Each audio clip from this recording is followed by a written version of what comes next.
Predsednik vlade Robert Golob je skupaj z ministrico za digitalno preobrazbo Emilijo Stojmenovo Duh in kmetijsko ministrico Ireno Šinko opravil prvi delovni obisk v Mariboru. Najprej je obiskal Agencijo za energijo, nato pa je sledil še obisk Mariborske fakultete za elektrotehniko, informatiko in računalništvo ter Višje šole za gostinstvo in turizem.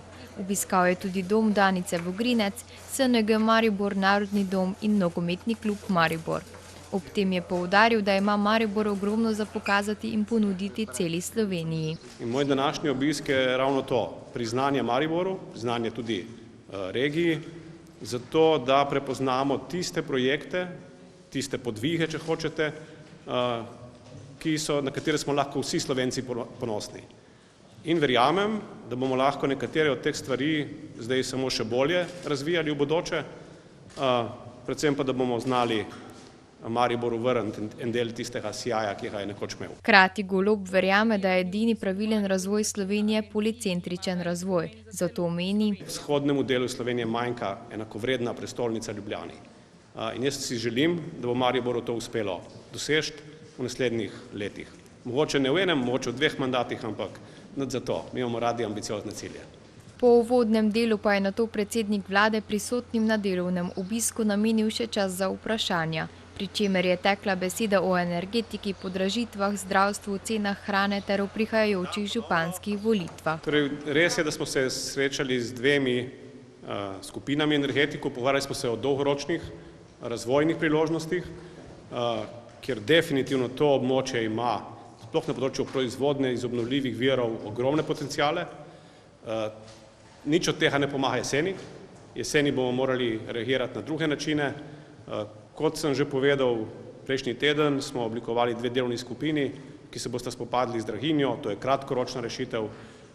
Tekom tega meseca, do konca junija, bomo imeli večino odgovorov na vprašanja, ki ste jih zdaj zastavili.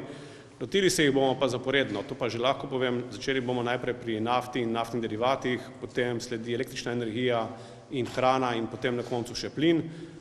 Zakaj? Ker v takem vrstnem redu bojo tudi ljudje približno bili soočeni z draginjo in se jih bomo tudi tako lotili. Do jeseni bomo imeli vse stvari že implementirane, ne samo, da bomo vedeli, kaj narediti, ampak bojo tudi že upeljane.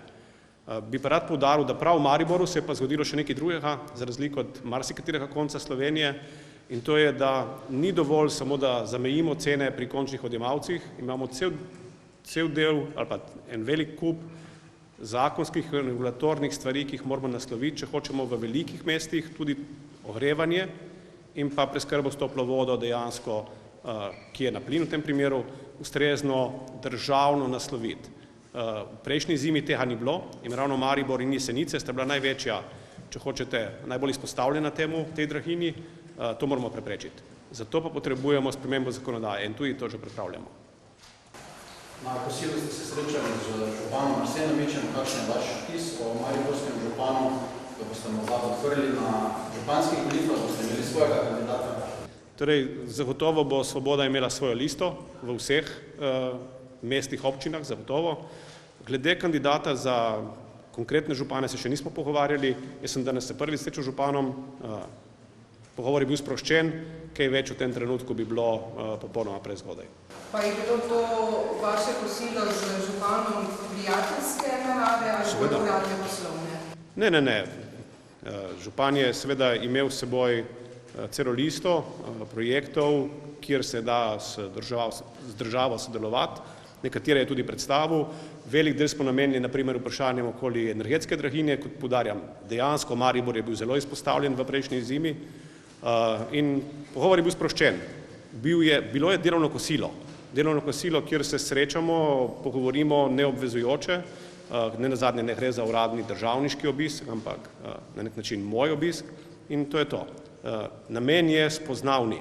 Danes je bil namen spoznavni. Na eni strani mi se spoznamo z izzivi, ki jih vidi mestna občina Maribor, mi predstavimo svoje poglede na nekatere naše prioritete v nadaljevanju in na koncu smo bili dejansko soglasni, da se bova očitno še pred novembrom vsaj še 2-krat srečala.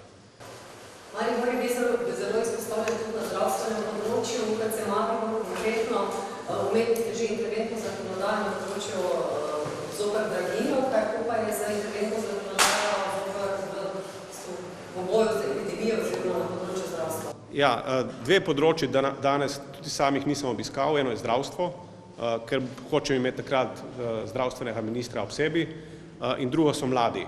Tudi to področje še pride. Jaz verjamem, da bomo to še pred poletjem uspeli ponoviti, obisk tukaj, ampak s dvemi drugimi prioritetami. Zato ne bi hotel zdaj prejudicirati teh stvari. Dejstvo pa je, da je ekipa na zdravstvenem ministru na polno zagrizla ravno v to. Na eni strani v pripravo tako imenovane izhodne strategije za COVID, ki je povezana s tem vprašanjem, na drugi strani pa tudi interventno zakonodajo, ki naj bi pripravila temelje za reformo. Pričakujem, da bomo še v tem, do 15. julija oba zakona vložili v parlament. Zdaj tam nas čaka opozicija, upam, da bo vsaj na tej točki opozicija premogla malček razuma, da pa pri zdravstvu se pa ne bi hecali ravno za zavlačevanjem, ampak pustimo čas v čas. Jaz bi se še navezala na kolega in na to draginjo, energetsko krizo. Omenili ste, da ste oblikovali 2 delovni telesi, pa me zanima, če drži, da naj bi se jutri sestala ta delovna skupina za spopadanje z draginjo in strateški. Ja, mi imamo, vedno ko imaš delovne skupine, je nujno, če želiš kam se premakniti, da imaš redno sestajanje in jutri je drugi sestanek, ampak smo delali cel vikend na tem. Kaj lahko pričakujemo, že kakšne konkretne ukrepe?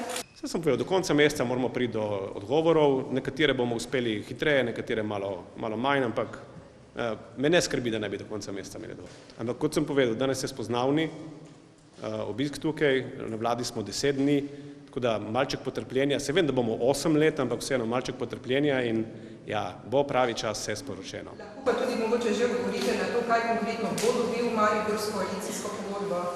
Ne, najmanjšega namena nimam, da bi na to odgovarjal danes, ker danes ni bil namen sejati prazne obljube, kot je mogoče bila praksa koga drugega, ko bomo imeli konkretne projekte in danes smo se spoznali naprimer s potrebami mestne občine in z njihovim predlogom. In ko bomo imeli konkretne projekte in za katere bomo vedeli, da smo jih tudi dejansko imamo namen izvesti, jih bomo z veseljem predstavili. Recimo, še postavim to pri Mariboru in poslanci, ki so se v prejšnjih mandatih povezali v klub poslancev, podpirate takšno obliko tudi, da bi se...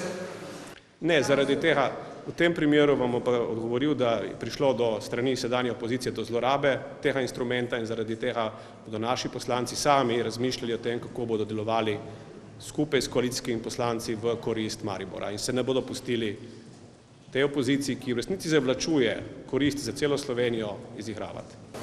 Zdaj danes imate tudi 2 ministrici zraven, kakšna je njuna vloga mogoče danes? Ja, danes me spremljata 2 ministrici, ki sta iz tega področja. Ena je Mariborčanka, živi v Mariboru, čeprav dela v Ljubljani, druga je iz Murske Sobote. Njuna vloga je dvoplastna. Na eni strani, ko smo bili na univerzi in poudarjali družbo znanja, ravno na tem področju Maribor ogromno lahko ponudi celi Sloveniji, ne samo Gradcu, ampak celi Sloveniji. Na drugi strani je bila z nami tudi kmetijska ministrica. Zakaj? Ravno zaradi tega, ker ko govorimo o področju decentralizacije ali regionalizacije države, ta lahko sloni samo na tistih prednostih, če hočete, ki so značilne za tisto področje. Ne moremo razmišljati o tem, da bojo vse regije v Sloveniji se razvijale enako po vseh področjih. No in ravno področje severovzhodne Slovenije je zelo značilno in ima največje potencijale na področju kmetijstva in zato je prav, da je bila z nami, ker očitno razmišljamo nekaj v tej smeri posebej za to področje Slovenije, ampak o tem več prihodnjič. Predsednik vlade in mariborski župan sta se odločila, da se bosta pred novembrom na tovrstnih obiskih vsaj še 2-krat srečala.